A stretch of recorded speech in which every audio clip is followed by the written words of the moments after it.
Hello, happy 4th of July. It's I guess it's 5:30. Sun's going down now here in San Francisco. So I didn't do anything for 4th of July. I never do. I bought some barbecue from Safeway. Gave me and my dog, we shared a rib. So I wanted to come on here today, and I just finished Terri McMillan's book. My blog situation, I'm still trying to figure it out. I've only been doing it for about a month or so.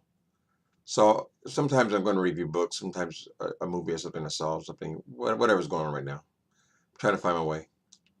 But I did just finish her book. I liked it. There was a lot of things I liked about it. I think the thing I like about Terri McMillan's uh, book, her writing is in the same way that people would say that Tina Turner sang like a man. I think that was part in the movie. What's love got to do with it? Uh, I would say that Tina, even though she was a woman, she was very much a woman. With strong legs and the wiggle and jiggle and all that. She still, with the way her style of singing was masculine. That's kind of the way I see Terry McMillan. I know that a lot of gay men. It's not like I'm not trying to say we're feminine or anything like that. We are men, but in a lot of ways, I can relate to women more than men in some ways. And she talks about this in this aging process. So her book's about. She refuses to call it. I've seen a couple of interviews. She refuses to call it a midlife crisis. If she were a masculine, if she was a man, we would call it a midlife crisis, but she calls it something else. Basically, she's at a crossroads, I guess, in her life where she's an optometrist, eye doctor. Let me give a shout out to my new glasses. You like them? You go, boss. Aren't they gorgeous? For all the optometrists. She's an optometrist and she doesn't want to do it anymore. She's been successful in her life. The protagonist. The protagonist's name is Georgia. She lives here in the Bay Area, which of course I love that because it's always. I'm a writer myself, so not that I'm studying other people's style of writing, but there's certain things that you just like about books that mention your city, places that you're familiar with. So since the book takes place in the Bay Area, San Francisco, and Oakland, that add another level of interest for me. Same thing with Maya Angelou. She would write about the Bay Area. She was raised here. So anyway, the lady she's tired of being an optometrist, eye doctor, glasses doctor, or whatever. I don't know. Optometrist, I think is the right word.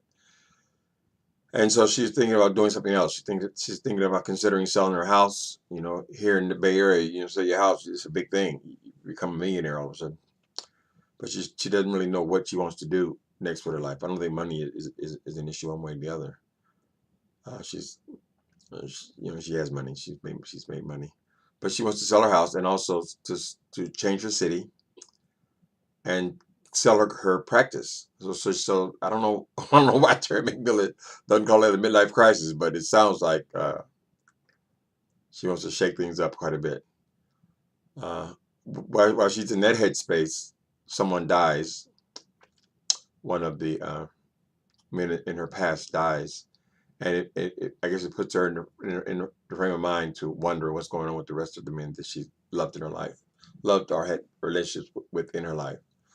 Maybe some of them, a couple of them she married, but there were other people that loved that never worked out relationships.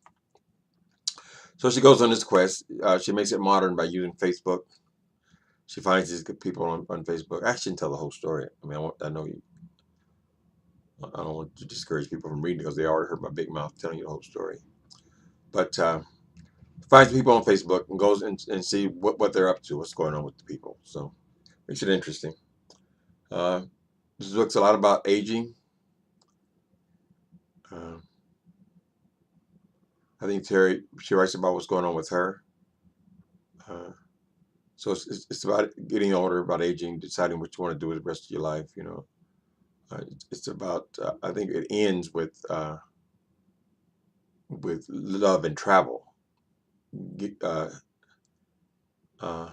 so I'm not sure about the way things. My thing is this: I like audiobooks, and I love to listen to Terri McMillan on audiobooks. The last book she had was called what was the one? No, the one before that. Getting to it was getting getting to happy and getting to happy. I was supposed to read the whole book, but I just kept skipping through to the parts where she read. So I just love her voice, her character. Now, I'm sure the other characters were just as interesting, but for some reason, I like to hear what she's reading her own work. So this new book, I kind of get the feeling she's reading all of it. So there's now different characters. I kind of like different characters. I don't know who's talking or whatever, but I listen to audiobooks. So that's the way I go to sleep at night. So the thing about going to sleep at night, and I ain't got all sidetracked, but it's the mechanics of this. But you never know where you're at. So you listen to the book as you're going to sleep. It's like someone reading to you, and then you're a child. Your mom used to read to you. Those of you who had that kind of mother read to you and puts you to sleep, right? They say that because there's no visual, it's just hearing, you go to sleep. So you don't know where you're at in the morning because the book obviously keeps going all the way through, and then you got to go back and figure out, well, how much of this do I remember? Where was I at? Kind of thing. So it's kind of choppy. So I have to read this in my daytime hours now, or actually read it. But okay, so where was I at? Because she's doing talking a lot about aging. She's grown. You can hear in her writing, her gay characters. She has a much better understanding because we all know that when she had the big blow up with her ex-husband, who turned out to be gay, it was not a pretty kind of a situation. She was very expressive about that situation. And this new character, she seemed very sympathetic to this. Her daughter is involved with a man who is gay, who turns out to be gay, and so she's very much able to understand both sides, and it's very obvious she didn't take the woman's side in that. They got, which I think she would have done if she was still going through her breakup, because it was pretty dramatic. Anyway, so read the book. It's a great book. It really is a good book. Let me see what else I can say there. It's about, so she goes back and she finds all of her ex-lovers, which is a great idea actually. I mean, because Facebook makes it very easy. Before there was Facebook, I mean, I guess you look in the phone book or whatever, but you don't even know where the people live. Now you can be anywhere and just put their name in there, and you could very well. I mean, dear friends have caught me on Facebook.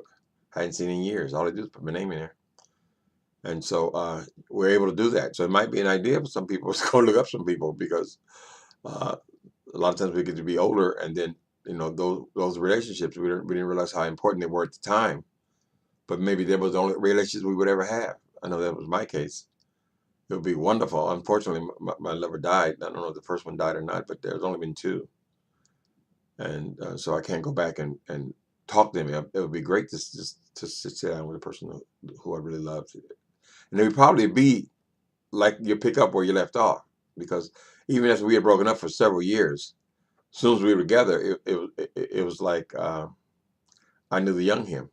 So anyway, it's a cute idea. I'm not going to tell you the whole story. You're going to have to go and read the book, but I recommend it. It's called I Almost Forgot About You, Terri McMillan. It just came out. Has it been even a month? I don't know. It's in the library too. My friend got it out of the library for me. So save me a few dollars. I know she's not going to like me to say that, but I doubt that uh, Terri McMillan is hurting for a couple of more sales. Read the book. It's a great book. It's a great book for men and women, I think. Maybe not straight men. They don't. They're so they see life differently. Goodbye.